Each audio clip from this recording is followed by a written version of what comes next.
I'm here today to talk to you all about water and why water is super important, and what we can do to help. I've got some friends along with me to help me talk about these, because to be honest, it'd be quite boring sitting here listening to me talk for 10 minutes. So to help me show you what the water companies in this country do, and there are 16 of us, let me introduce you to Molly, and she will run through it for me.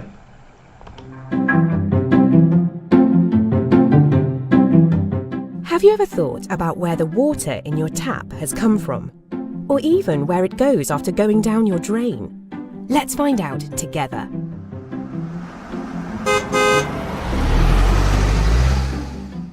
All our water comes from rivers, reservoirs, which are simply big man-made lakes, and groundwater.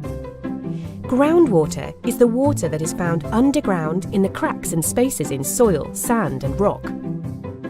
From there, it is taken and cleaned at water treatment plants. It takes just 3 hours to clean river water into tap water.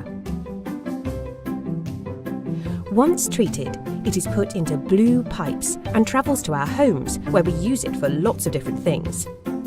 We have 2 different coloured pipes. Always remember, the blue pipe means clean water. All of the water we use in our houses starts off clean, but once we've used it for washing, drinking, bathing and using the toilet, it becomes dirty from all our wheeze, poos and daily grime. We can't keep this in our homes, it needs to be cleaned again. We send it down the plug hole or flush it down the toilet, where all the waste comes together and forms what we call sewage. The sewage travels through pipes to the sewage treatment works, where it gets cleaned and the waste is removed. It takes just 24 hours to clean the sewage into clean water again. We even turn our sewage into electricity and fertiliser for the farmers. We call this poo power, which goes to power our homes. The clean water then goes back into our rivers, and this is what we call the journey of water. Pretty cool, huh? This magical system makes sure we always have water to drink and brush our teeth, as well as ensuring we always reuse and recycle our sewage.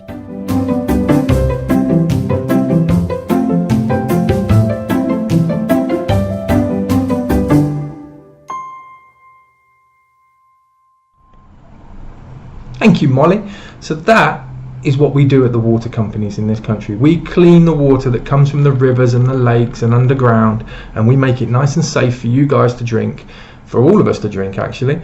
And then we all do what we do in it. We wash our hair if you've got some, we wash cars, we brush our teeth, we have baths, showers. It all goes into the sewers, comes back to the water companies who clean it before we put it back into the river.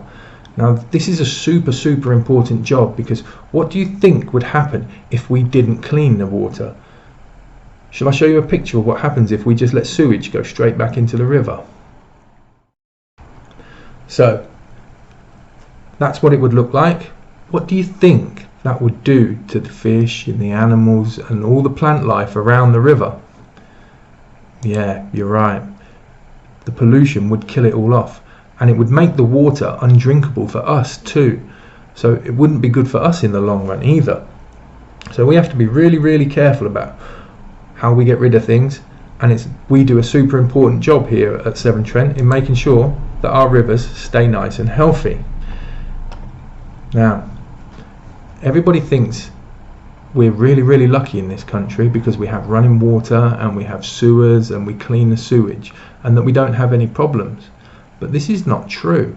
Okay, so yes, we don't have the problem some countries have. In some countries, you have to walk miles to go and fetch some water from a well or from a dirty river, and you won't have sewers, and it will just be running down in the streets. Lots of disease and stuff like that.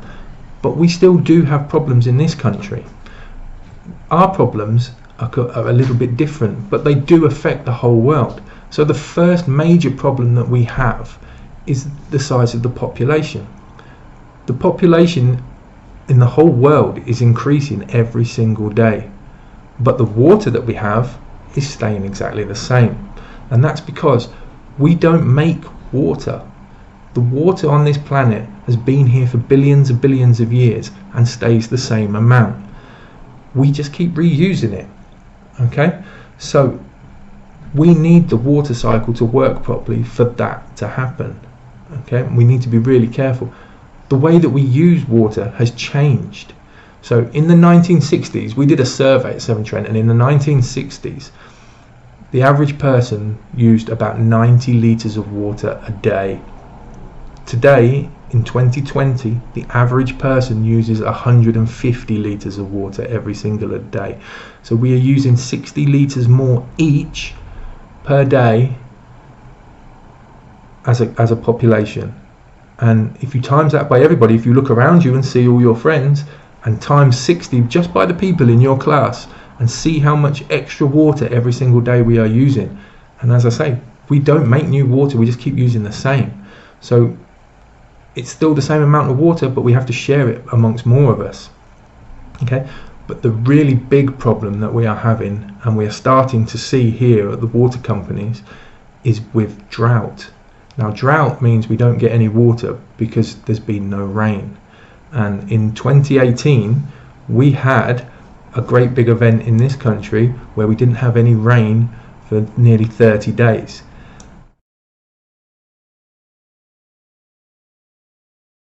And all of our rivers, lakes and reservoirs were all starting to dry out. Now, these pictures that you see in front of you now, these are all from the UK. In the south of the country especially, their rivers and lakes were drying out so fast because they had hotter temperatures than we had up here in the middle of the country. They had to ban hose pipes from being used in people's gardens. So you weren't allowed to wash your car, and you weren't allowed to water the garden. You could get in very serious trouble for doing it. So we have to be really careful about how we use our water, even here in the UK. Okay, it's not just a problem in other countries, it's a problem right here for us today. So we all need to change what we're doing. And here at Severn Trent, we are changing the way that we do things. We are trying to be a carbon neutral company by 2030. So what that means is we are changing all of our cars and our trucks and our vans that we use. They're going from being petrol and diesel to being all electric. We are also putting in more wind farms and solar panels on our sites, making our own electricity. Currently, we make about 45 to 50% of our own electricity at the moment, so we are doing really, really well. We are also doing a thing, you saw in the video, Molly told you all about electricity we can make from your poo. So we can make electricity from poo. Your school could be running on poo power. And another thing that we are doing as a company is we are doing a thing called the Great Big Nature Boost. You might have seen the advert on telly. Here's the graphic for it. And what this means is we are planting 1.2 million trees. We are cleaning over 4,000 miles of rivers that run through our counties. We are replanting and re-establishing natural habitat and bog areas and peat areas and stuff like that to try and encourage the natural habitat to re-establish, because we now know how important it all is, even to water. All these things, the trees and the plants and the soil, are super important to water. They help make our water cleaner, and they help us do our job a lot better, as well as making our environment a lot better place. So please all do whatever you can, because even the smallest tiny little thing will help. Because if everybody did just one small thing, it makes one big thing.